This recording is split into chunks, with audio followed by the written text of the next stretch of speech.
Hey friends, it's Anjali from Doodle Quilting Studio, and I wanted to take a minute this morning to go over just kind of some tips on how to prep quilts, how to prep quilt backs for when you're bringing them especially to us, but in general to long arm quilters.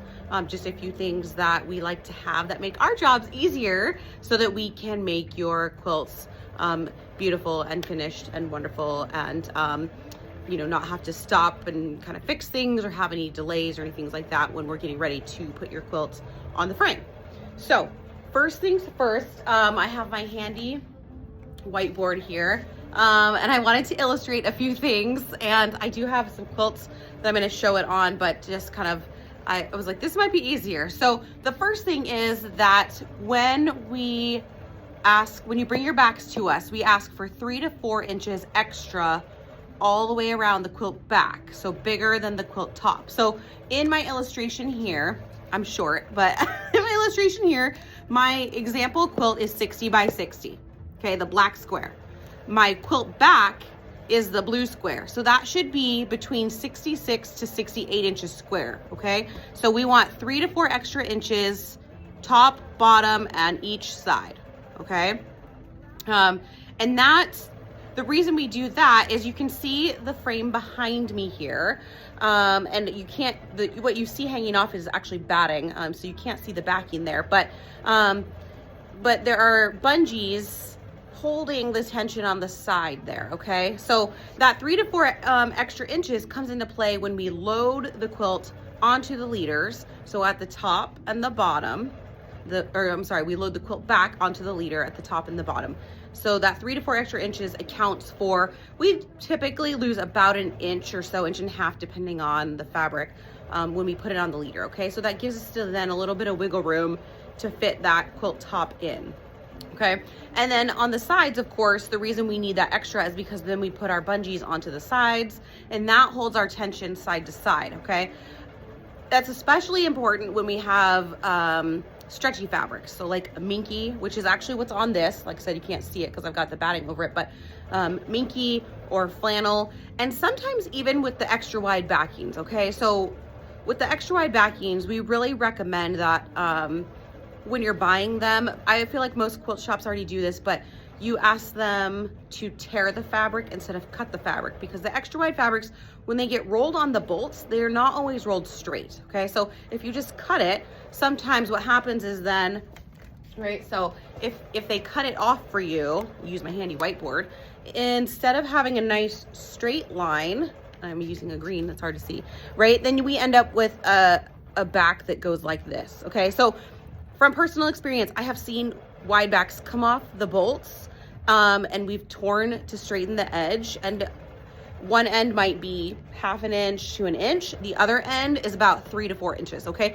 So it can make a huge difference on how that backing is prepared, okay? So that's quilt backs and kind of how we like to have those sized for long arm quilting. And the next thing is, okay, so oftentimes I know, like in my written information, I ask for things to be square, okay? So when I say square, I don't mean it must be exactly 60 by 60, like all sides don't need to be equal lengths. What I mean is that all sides need to be even, okay? So here's let's move back a little. Here's my other illustration here, okay? So if this is a quilt back that I have pieced, and I use this because I actually just pieced a back for myself like this, okay? So I've just pieced this back, okay, for my quilt. Now, we have gotten quilt backs in, and more recently, that look like this. So this quilt back's been pieced, different seams, that's fine. I'm in my mode right now where I'm trying to use up fabric at home, so I'm doing scrappy backings, okay? I'm trying to use up fabric. But when I piece these, maybe this piece here, so like maybe I pieced these and then I pieced it to this one and then this one, okay? But this piece is a little bit longer here, and then this piece is longer here, whatever, okay? So when we say we want it square, what we mean is that this whole edge should be even, okay? So I don't want pieces sticking out like this, okay? Because what happens then, if I try and load this edge onto my leader, it's not gonna be even, okay? So I'm gonna have this piece that's overhanging, and we don't load like that. So we will actually stop and we will square it, okay? And if we have to stop and square it, then you're gonna see our new Quilter's Inconvenience fee on your invoice, okay? Because that takes time that we have to stop, fix it before we can even load it onto the frame, okay? So let me show you. I have my crazy quilt back that I made here, and it probably, like, I know some of you are probably watching this like, oh my gosh, that's so nitpicky, like what a pain in the butt.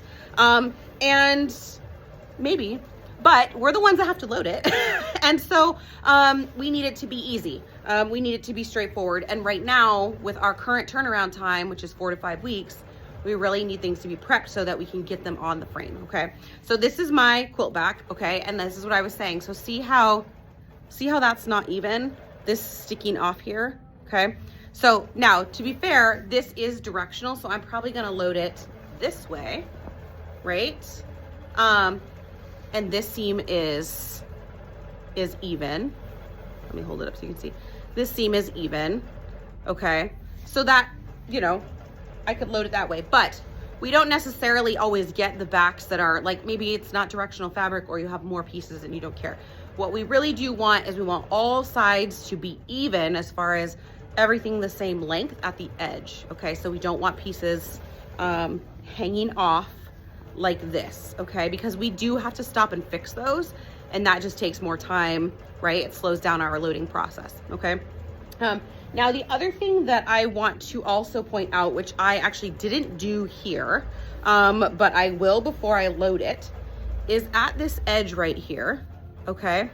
This pieced edge, especially if this is the edge that I'm loading, which for this one it will be. What I want to do is I'm going to, not the whole back, but just at this seam, I'm going to go and I'm going to stitch from like here to here, okay? So it's just called a stay stitch. It holds that seam closed because if you look really close, see how my seam's already coming apart, okay? And I stitched this like, I don't know, 2 days ago. This is the first time I picked it up since then. But the more you handle things like this, the easier it is for stuff to come apart.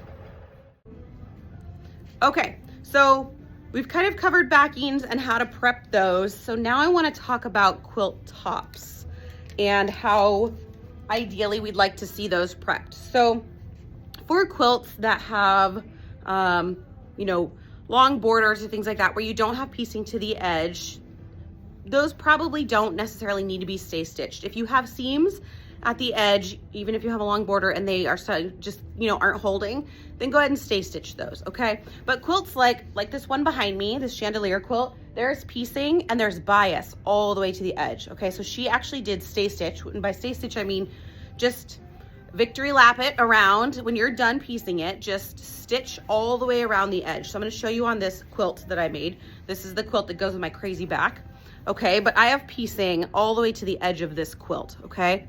So see my stitch right here?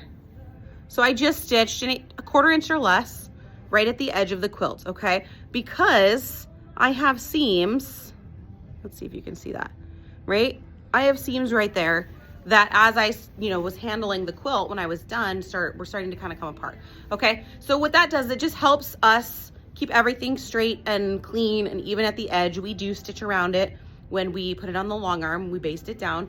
But this helps prevent edges from getting pushed over by the foot of the long arm, okay? So sometimes as we quilt these edge to edge designs, right, the foot goes off to do part of the design and comes back on. And if you don't have these secured, like even this piece here, right, like right at my edge, what happens is that this can just get pushed over by the foot, okay? Now, when I stitch this onto the long arm, I will probably stitch that down so that won't happen. But just one extra thing you guys can do when you're done, it just kind of helps to keep everything clean, keep seams from coming apart, okay? And just kind of makes it just really nice, right? You'll get the gold star for the day if your quilt is stay stitched and it's like this with seams all at the edge. We super duper appreciate that, okay? I think that is it for prep. Throwing stuff all over my floor. I will put some information too, just kind of on more, more like clear steps on how to square. There's a great resource from sometimes crafter, and I have shared her resource before for kind of tips on how to square your quilt backs. And so if you guys take those steps, it will make us super happy, and it will just kind of, like I said, help us stay on track with moving through quilts here and getting things loaded quickly, and just kind of, you know, all around success for us and for you, okay? So thank you. If you have questions, let me know. You can shoot us an email, hello@doodlequiltingstudio.com, or you know, we're here in the studio Monday through Friday, so you can come by and see us if you have questions or are unsure. Otherwise, we look forward to seeing your quilts. Thanks.